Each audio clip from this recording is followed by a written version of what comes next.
and a little bit of relation with the man-eater here. It's not Nelly Furtado.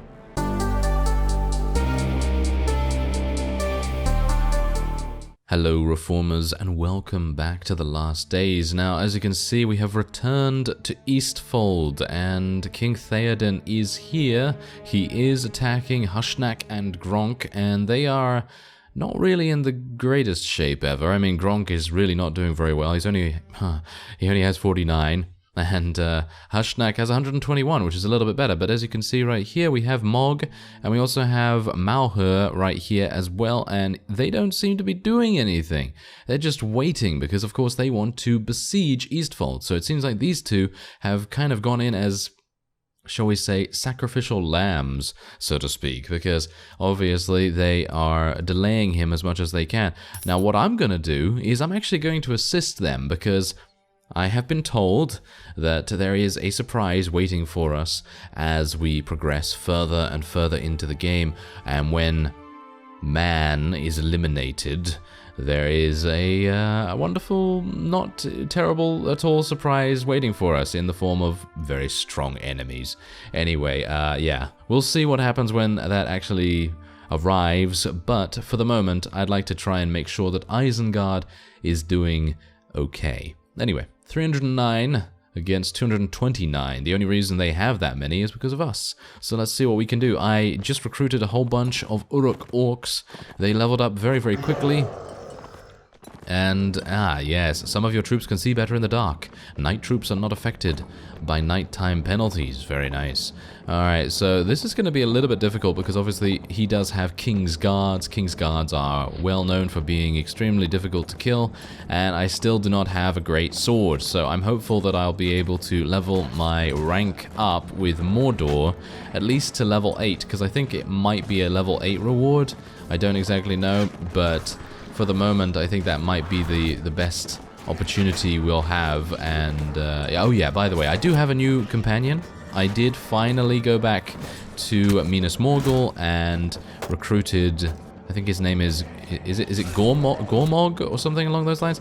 Yeah, I think it's something like that. So, yes, hopefully he's going to be doing a really, really good job for us. Ah, there we go. Uthak actually getting a couple of kills right there. Pretty nice to see that because it's about time. I've been giving him huge amounts of Power Strike and Iron Flesh and all that sort of stuff because he is technically a fighter archetype. He's a warrior archetype, so you'd expect him to, you know, get a couple of kills every so often, and he did actually level up from that, so that's good. Hopefully he'll be able to get a couple more. I'm actually going to head back here and try and do a little bit of damage to these fellows because, well, they're not really doing too much right here, and I kind of want to prevent them from actually doing something useful. So let's see if we can do a little bit of extra damage here as well. A Rohan Youth, really? That's the best I could do? Come on, Beoruk, you can do a little bit better than that, I think. Anyway, that's oh, that didn't kill him. 45 damage, that didn't kill him. Oh, well, I guess he was at full HP or something like that. But as you can see, we're keeping all of these guys out of the battle, which is exactly the way we want to do things. We want to run those distraction tactics, because if we don't do that, then we're gonna maybe get a little bit swamped, because obviously they do have much better quality units. I've said it time and time again, they have great quality, but not so much on the numbers, and we don't have the greatest quality, but we're okay on the numbers. But in this case, we're actually not outnumbering them that much, so it might be a bit more difficult for us to get a positive result here, but I don't know exactly whether we can pull this off. Let's just check the casualties in just a second, because obviously that's going to make most of the difference in our decision making and everything. I'm just trying to kill horses at the moment as well. If I can not kill the rider, then killing the horse is obviously the next best thing, I guess. And maybe we'll get some horse meat afterwards as well, who knows? Our Uruks can always use a change from man flesh, obviously. But yeah, otherwise I think we're pretty good, actually. Yeah, look at that. Oh, wow, that is kind of impressive. I am very, very surprised that we've only lost 7 from our own army. Usually we'll lose so many more just because, you know, that's just how it is. You know, we just send them in and they just die randomly. So yeah, it's kind of nice that that's not the case. Ooh, huge amounts of lances coming my way. Thank you for being so maneuverable, my warg. Yes, it's very good that he is so maneuverable. Otherwise, let's just continue to kill. I'm a bit worried about this actually, because now they're now sending in a whole bunch of their veteran skirmishers and everything. That's not very good. Yes, a bunch of lancers and veteran riders too. I was not anticipating that they would send in more of these guys, but oh well. Oh, it seems like the rocks are favorable to us this day. Maybe, no, apparently not. Their horses are way too fast for our wargs to be able to catch up. But I guess as long as I'm kind of distracting them, it's really absolutely fine, because they don't really do too much otherwise. Oof, that actually leveled up again. Wow, I'm really surprised. I guess it's because of the new armor that we gave him. Maybe he's like, oh, the commander, you know, gave me some good armor. I better do a good job from now on. I can't be lazy. Yeah, that's probably what he thought. Anyway, I'm thankful that he's actually leveling up, because he's going to be extremely powerful when he gets a little bit higher, because obviously he has a great stat line to be a fantastic infantry berserker archetype. So hopefully he'll be able to do that. Ow. Getting hit in the face with a spear is never a fun experience. And I really do need that new sword. So I think after we destroy Eastfold, we're probably going to head over... Is that... No, that's a Black Numenorian. Alright, well, no. I think we're going to probably head over to Mordor after this, even though I still need to eliminate the caravans. I have not found any caravans since the previous episode. I don't exactly know why that would be, but I think once we've done that, we should rank up to the next level. Wow, what can I say? The battlefield is absolutely littered with corpses, and of course, I am about to join them. Maybe. I have been killed a little bit too hard in this particular battle. I really didn't want to take too much damage here, but obviously that's just how it is. If you're putting your life on the line, especially considering King Theoden is our opponent, we cannot give him any breath to breathe. Yes, we cannot give him any air. That's what I'm trying to say here. We're trying to just lock him down as much as possible. Make sure that he cannot do anything. And, well, that sometimes requires me to get a little bit messy, and that's exactly what I'm trying to do here. Otherwise, what we can do is eliminate that guy. Thank you very much. That is kill 28. Have you ever seen Bear Uruk do this well? No, I don't think so. I think he's been a little bit hidden, shall we say, with his skills. You know, he's been a little bit like, I don't need to kill anyone here because I'm dead already. Yes, that's usually how it goes for him, isn't it? Anyway, I think these are the last two enemies that we have to kill here, and that will mean a wonderful victory over King Theoden. I don't exactly know whether it is that wonderful, though, because, wow. Our enemies lost 188. Oh, phew, I was a bit worried there for a second. I thought to myself, our allies lost that many? Oh, no, they only lost 74. We lost 33. Which is actually a pretty large amount. As you can see right there, we have Gorbag. He is our new companion. Fell Orcs of Isengard. We lost a whole bunch of those. Which is actually not even that bad. That is okay, because they're leveled up from Orcs. They're actually pretty easy to get. And otherwise, our allies lost, yeah, kind of some bad ones. They lost warriors, berserkers, all kinds of things like that. And... well, we eliminated King Theoden. Oh, we didn't actually eliminate him. Ah, I see. Well, there's 25 remaining. This should be pretty easy. Wow, they were absolutely murdered. Absolutely murdered. There's no way that they could do anything, and they just literally charged straight into us as well. So it was a bloodbath. I got 2 kills, amazingly enough, in this bloodbath. I have no idea how I was able to, but I was able to nevertheless. And there you go. That is a victory over King Theoden, and 68 rank points. And 36 influence with Isengard. That's really nice. And we've been promoted to White Right Hand of the Wizard, rank 14, and a little bit of relation with the Man-Eater here. It's not Nelly Furtado. Alright, so it is now time to join the remaining units against the Eastfold garrison. Let's do it. Alright, so there's only about 100 units here. I don't have that much HP. Durgash. Oh, Durgash, why do you do this? Oh, well, never mind. Yeah. there's a big problem with Durgash. I feel like he needs a shield of some kind. He doesn't have one, and he just continually gets himself killed. I guess that literally is because he doesn't have very good armor. And by the way, I did try to go back to the guy, you know, Mouth of Sauron. And, yes, oh, just this guy, yeah, just Mouth of Sauron, yeah. Yeah, anyway, I did try to go back to him, and I spoke to him about maybe being able to get another set of the really, really good armor, but obviously that's not the case. You can only get one of them, as far as I can see. So, yeah, I mean, that kind of makes sense, considering it's such a good piece of armor. And you know what? Is there actually any way that we can get up there with the exception of going in here? No, I think this is the bottleneck one, isn't it? Yes, this is the bottleneck one, which is going to be a little bit problematic for us.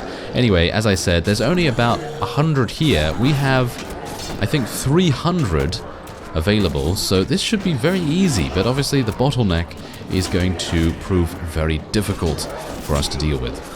Well, it seems like we're able to push through into the enemy's lines here. Maybe we'll be able to get through. I don't exactly know whether that's going to be the case. Whoa, there we go. We did it. Okay. That is pretty crazy. Okay, so now what I'm going to need to do is I'm going to need to focus down the archers if I can. Bear in mind, I don't have a good athletic skill. Bear Uruk is not a very athletic person, so yeah, he's going to have some difficulties getting these guys down here. Actually, maybe not. Maybe not, because it seems like they just ran up to him, which was probably not the best idea for them to do. But anyway, who am I to say? Who am I to say? Anyway, let's see if I can use my spear a little bit here, because obviously the spear is going to be probably the easiest for me to use against these guys. I'm not going to get too far into their ball of death, so to speak. And yeah, I can always switch to my sword and shield. Whoa, that guy. Fell Uruk, Slayer of Mordor. Wow, what a crazy guy he is. He is doing so much damage, and he seems so fearsome in battle. That's, well, I guess that's the point, isn't it? That is definitely the point. There you go, though. Eastfold has fallen. We have gained some rank points, obviously, with this fellow. He actually has a pretty decent relation with us as well. And, yeah, Gamling was the vassal stationed here. He is running away, and we don't have to worry about him too much. I'm actually going to just take all of these guys. Even if I can't afford them, they're going to be kind of useful for things, you know. It doesn't really have to be anything too special, but I'm just going to take them anyway, just to give us some numbers, just in case. And we'll just leave with the rest of our good quality metal scraps. Thank you very much. I'd actually like to level up my inventory management, but there you go. Isengard have raised Eastfold, and that means there's only 5 bases of the Rohan remaining, which is pretty crazy. That is very, very nice indeed to see that, because it's been a while since we've actually been able to impact the game in any way. So let's level up Uthak here. Let's give him a little bit more in... No, not in shield. No. What we actually want to get him is an additional point in athletics. And we also want to get him a point in power strike, because of course we want him to be fast on the battlefield, and we want him to be as powerful as he can be. So let's just give him some additional two-handed weapon proficiency. I think the main problem with Uthak in the past was the fact that he had an orc spear, and he was attempting to use that instead of using his two-handed axe. Now, of course, the two-handed axe that he's using right now is not great. It is kind of a little bit appalling, to be honest, because he can't block with it, but it is kind of damaging, so I suppose that's pretty decent anyway. So, we've leveled up. We are now level 28. What do we want to do? Do we want to get another point in strength, and that will then result in an additional point in power strike, or do we want to get 1 point in inventory management? Well, I think it's kind of obvious which one we're actually going to go for. We're just going to go for that additional point in power strike. And now that it's at 21, we might want to consider leveling up our agility or leveling up our charisma a little bit more as well, so that we can get those additional points in maybe wildcraft or maybe even leadership, because of course reducing troop wages is always a good idea, but if we're going to be mainly using Isengard units anyway, it's not really a big deal. Alright, so yeah, you meet us on the battlefield against a Rohan caravan. This is, I think, one of the last ones we need. I think we need 2 more after this. And we are also embroiled in a battle with a Rohan prisoner train. So yeah, they actually helped each other out a little bit. I was attempting to help Gronk because he was actually on the back foot. He was actually losing this battle, and I wanted to help him out, and then by the time I got there, he was defeated. It literally took me, I don't know, 5 seconds to try and get there, and he got defeated in that time. Even though he had about 30 in his army, it was a bit weird. Maybe he just didn't have that many still available for battle. And yeah, there it is. Okay, so we did lose a whole bunch, as you can see. We lost 22, but we did eliminate 158, so that's actually not even that bad. And there's another one down for the task. Well, it's taken me a lot of time to find the last caravan, and I think I've finally done it. I think this was the band of caravans that I had to eliminate, and we now can move on and finally complete our task for the Mouth of Sauron. It's been a while, actually, for me at least. Maybe it's, you know, it's just been a moment for you. Anyway, we're going to go back to Morannon and speak to the Mouth of Sauron. I did end up selling my prisoners to, I think it was Moria or something along those lines. Maybe, I sold a couple of them to Cand as well, but yes, we don't really have much money in either place. Much more in Moria, though. Alright, so we're now here with the Mouth of Sauron, and we are going to be speaking to him, and we're going to see exactly how many rank points we're going to get for the task. 112, nice, that's exactly what we needed. Well, not exactly, but we needed a whole bunch to be able to make it to the next rank, and that's exactly what we've done. So let's see if we can... Oh yeah, yes we can. Alright, so that is exactly what we needed. NAZGUL Sword, 40 influence it's going to cost. I'm pretty happy with that. I really don't mind spending, I don't know, 100 influence on something so good. So let's go out into our inventory and actually take a look. Alright, so this is actually a two-handed. I was unaware of that. I actually thought it was a one-handed. I think there is a one-handed sword that you can get from, I think it is Harad? I think it might be Harad, or it might be something else. I think someone actually did detail exactly where to get a really, really good one-handed sword from in the mod, and yeah, I am obviously unaware of it at the moment. But yeah, anyway, this is a fantastic weapon. It actually has... what? It actually has piercing damage on swing? Okay, I might have to turn myself into some kind of berserker, because that is a crazy weapon. Absolutely crazy. I'm very, very pleased that we were able to get that. Anyway, you can see here the current state of Rohan, and it's not going too well for them. Gondor is okay. They've lost one fief so far, and I think there's actually something... yeah, there's actually something going on in the Corsair camp. That's not very good, is it? Them to be under siege. I might need to go over there and help them out a little bit, and otherwise, I think I have to slay a couple more of these guys, but I don't really want to do that, to be honest. Anyway, that will be it for this episode. I thank you very much for watching, and I will see you next time.